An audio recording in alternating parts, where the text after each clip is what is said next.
After the Black Hawk War of 1832, Black Hawk, 1767 to 1838, told his life story to Antoine Leclerc, who was known as an Indian translator with a good reputation for being fair and honest. Black Hawk became famous as a brave Sauk warrior after his book was published in 1833. From Black Hawk's autobiography, a description of the final Osage Battle of 1802, page 19, paragraph 4. Determined on the final and complete extermination of the dastardly Osages, in punishment for the injuries our people had received from them, I commenced recruiting a strong force, immediately on my return, and started in the third moon, with 500 Sacs and Foxes and 100 Ioways, and marched on my enemy. We continued our march for many days before we came upon their trail, which was discovered late in the day.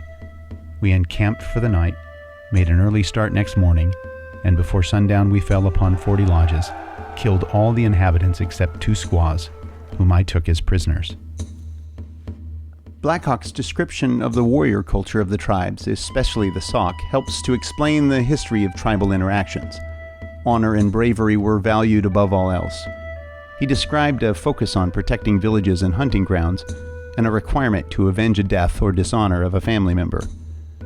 Sometimes a long campaign would be fought over hunting grounds or honor, with scrimmages and small encounters back and forth involving killings that earned respect for the brave warriors.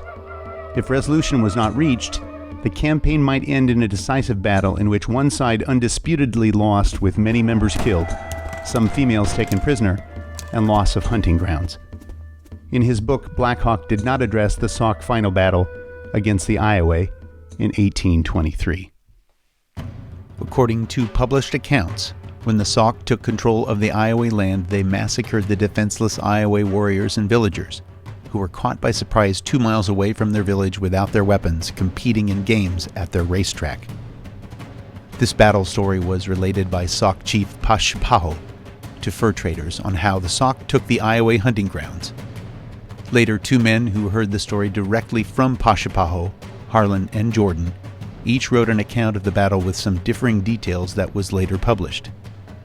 There is still dispute over the accuracies of details in their stories, and some wonder whether the battle actually happened because evidence had been lost during floods over time.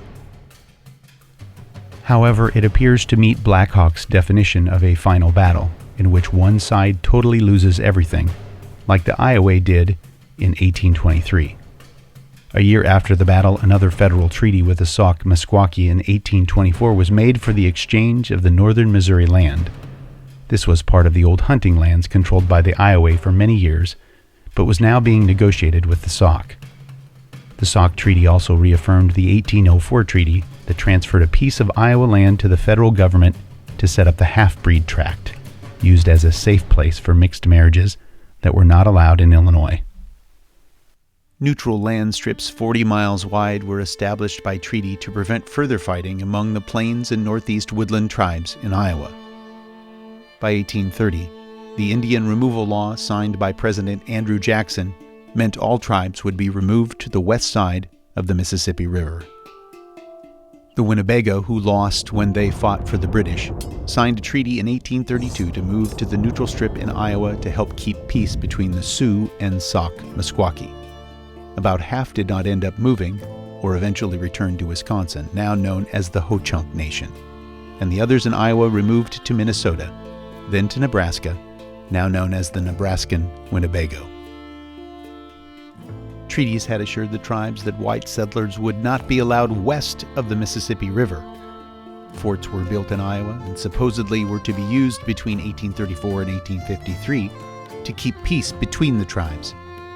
In reality, after treaties were broken in 1833 by allowing white settlement in Iowa, the forts were used to protect the tribes until treaties removed them from the state. When the Sauk were told to leave their homeland near Rock River, Illinois, and move west to their land on the other side of the Mississippi River, Black Hawk and his followers refused, and then resisted for 8 months in what is called the Black Hawk War of 1832. Black Hawk lost in his efforts. However, his loss resulted in a very controversial federal treaty for the sale of Sauk Meskwaki land along the east side of Iowa.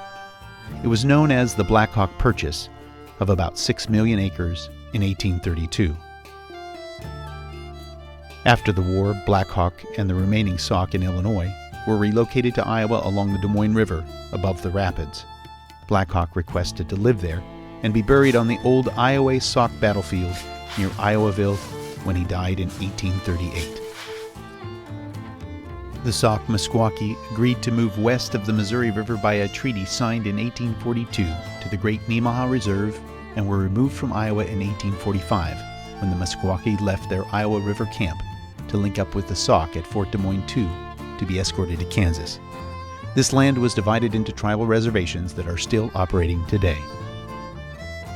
In 1856, members of the Meskwaki came back to their old camp area and asked to purchase land in Tama County, Iowa. In 1857, they were finally able to buy their first 80 acres of land as private individuals and not as part of a tribal reservation. Iowa had agreed to this purchase and passed laws to allow it and encouraged more private purchases, which they did. Tribe members living in the U.S. were not made U.S. citizens until 1924 by the Snyder Act. In 1837, under the leadership of retired Dragoon Captain Billy Caldwell, son of a Canadian Army officer and a Potawatomi mother, approximately 1,200 to 2,000 Potawatomi who volunteered to leave Indiana were escorted safely to settle in southwest Iowa near present-day Council Bluffs. They were originally a northeast woodland tribe from Canada, but had been living in Indiana after fighting with the British and losing in the War of 1812. In less than 9 years, in 1846, the Iowa group of Potawatomi was moved again by treaty with land cessations from Iowa to Kansas. In 1838, a group of approximately 850 Potawatomi, who refused a year earlier to go with Caldwell, were forced by the state of Indiana on the trail of death. They were marched directly to Kansas by armed militia. Around 50 died along the trail of 660 miles.